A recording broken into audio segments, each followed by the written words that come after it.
Good afternoon, mayong hapon, galing sa tanan. Mayong hapon. Yes. So, ari naman kami diri to have another vlog nga educational nga magamit yung ini, especially nga nagalain ang Chimpo sa Subo. Ang aton gina experience is not only about sa ginatawag naton nga bagyo, di ba Ma'am Annabel? Yes. And for the information sa mga parents na galing namon sa Kamansi National High School, nagapadala kami sa Project Friday na kung maglain ang Chimpo, may activity sa gihapon ng atong kabataan nga obrahon, oo. samta nga hindi gid kami makatotally klase sa ila face to face. Yes, ready na tong akon Yes. nga mga project for the nga learning packet for my grade 7 Yes, and oo. grade 9 Araling Palipunan class. And by the way, kabuenas Ma'am Annabel, galing sa subong galing nga hapon, kaupod man namon ang isa diri namon ka new nga teacher, new English teacher namon, and siya ni bali ang mother of majorette.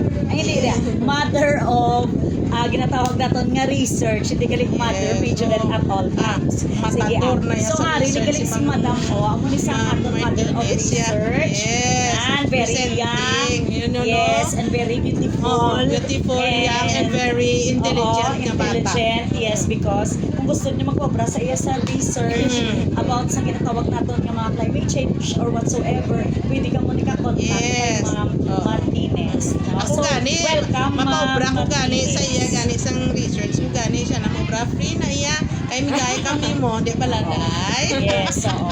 So, actually, as sa subong nga panag-on, we will go back to our main topic, which is about ang atong ginatawag nga weather challenge or a climate change nga ginatawag. Yes. And this is about sa ginatawag naton nga ang effect sa greenhouse effect. So may kumo nga hindi kami ginatawag nga hindi kami yung effect sa greenhouse or the greenhouse effect. Dahil yung correction, hindi ko yung English, hindi English, hindi sa'yo forever. Oo. So ano kaya ang rason kung bakit tayo nagkakaroon ng tinatawag nating greenhouse effect? Ikaw. Pakinggan ang Ikaw. bibigay na lecture or konting Sa inyong- konting kaalaman sa sa inyong- tinatawag nating greenhouse effect. Sa inyong contemporary issues, sa inyong grade 10, mayroon din. So, in my Araling Palipunan in grade 7, we are concentrating on topics about history sa Timog Silangang Asya. And in grade 9 is economics. Maybe in grade 10, dahil sa inyo na Yes. lesson. Actually, mayroon tayong contemporary issue na natutungkol sa tinatawag nating panahon na challenge. At yun ay, ang tinatawag natin na greenhouse effect ay yung masyadong umiinit talaga yung tinatawag nating atmosphere. Kung kaya't bumabalik na yung sobrang init patungo naman sa tinatawag nating land surface. So, dahil nga sa sobrang mainit yung tinatawag nating panahon, yung tinatawag nating water cycle, yung hihigupin, ang ginahigop bala or ginasuyog bala ang aton na dagat, and then makaduna siya in a form of, so ginatawag bala naton nga water cycle nga mapasaka siya sa babaw, and then dito na itong ginatawag naton nga precipitation, and then evaporation, and then after which is ang ginatawag naton nga pagbalik sa ulan into the ground. Kung na-condense na saya sa babaw. Oo, ang condensation naman niya sa babaw.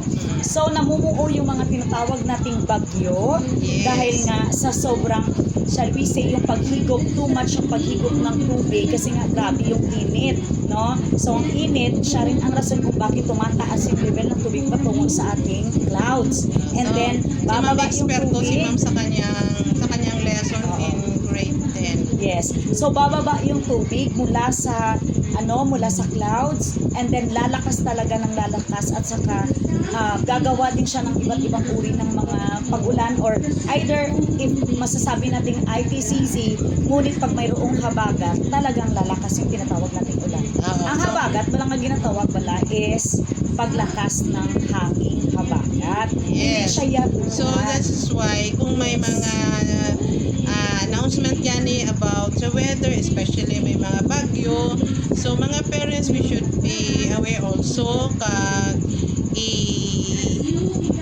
mangin alert gid kita sa aton nga panahon kay dira man nakasalalay ang pag-eskwela sa aton mga kabataan, di ba la Ma'am Martinez?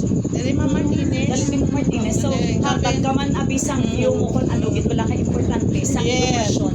Especially nga ang pinaka-challenge subong is not only with literacy and numeracy, but also ang ginatawag naton nga climate change. Ano naman ang inyong mga strategy or ang ginatawag naton nga program para nga ma-improve ya sa kabataan ang ila learning, especially sa English.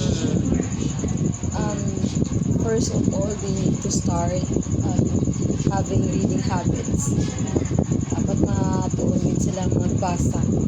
So, kay dira ginaga-start ang tanan-tanan ng reading comprehension na practice na. And then, always ginayang nga may learning sa reading. So, they should have So anong mambal mo sa mga ginikanan nga ara lang sa ila balay? isa pa din na, no? So, actually, the reason pa din na wala reading habits ang mga bata is because wala man sila basahon. So, I think parents, they should provide reading materials, no? Like, bigyan man mga libro. We have, sa Senil, this is actually our library, no? Di ba, libo-libo library ni siya namon, damo di available nga books, no? Pwede nyo mahulam, and then basta lisensya lang, tapos mahulam, tapos ibalik lang. So amo na sa parents, dapat ma-provide sila reading materials man, no? And also the teachers. The teachers, of course, no? Di kung gisabala ma'am, di taman ma-blame ang mga parents kay busy gina sila sa ilang pagpangabuhi and iban kulang man sa education nga ginatawag.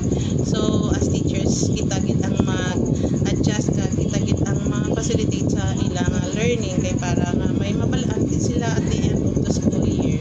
Yes. Amo na gani gina-encourage kita na namon yung students na, especially ang Kamansi National High School students, na mag-visit sa library, kidamdam kami ni books. And then if you have any questions, ari lang di always si Ma'am Martinez nga mag-help sa inyo, sis, kag si Ma'am niyo, all of your, and also araman si Ma'am sa Biyone. In fact, may-ari kami gusto nga, actually it's running for almost 5 years na. We have IRIS program, no? Yes. Now we're actually looking for facilitators ng reading program kaya hindi naging kaya ni Ma'am Martinez.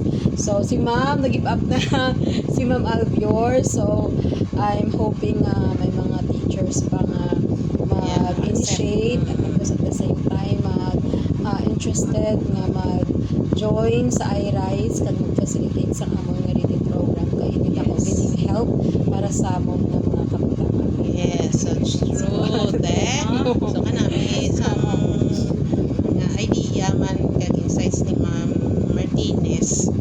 She's our English teacher kag expert gini si Ma'am Martinez when it comes sa reading, research. Iya gini specialty. Salot ko ni sa iya. Iya gid specialization.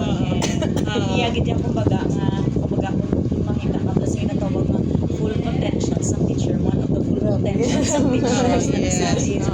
Also Ma'am Martinez is a part of Wala ko na siya gina-promote tungod big ako siya. Gina-promote ko siya tungod may capability gid siya sa pagprogram. Thank you again. Thank you, Ma'am. Yes. Yes. So, mga nanay, hindi pagkalimutan ha, padalaan gid sang jacket, payong, kalo, or ano pa ang makatabon sa ulo sa aton bata every time nga mag-ulan. And then, hindi pagkalimutan ha, padalaan gid balo ng inyong mga Yes, kasyata. kay base bala wala ko sila bala naulanan ang ila itsura gutom sila. Ang itsura nila na ulanan at wala sila balo. Yes. Tingala mo daw ka irritable nga daw na bagyuhan. Gali kay wala gali balon. Oo, Ha? muna sa pinaka-main nato nga mga nanay nga dudumon dapat may balo gid aton mga bata. Okay, so sa liwat mayong hapon and see you. God bless tanan-tanan maghalong kita kami managsulod nga maniwat nga bag-o nga bagyo.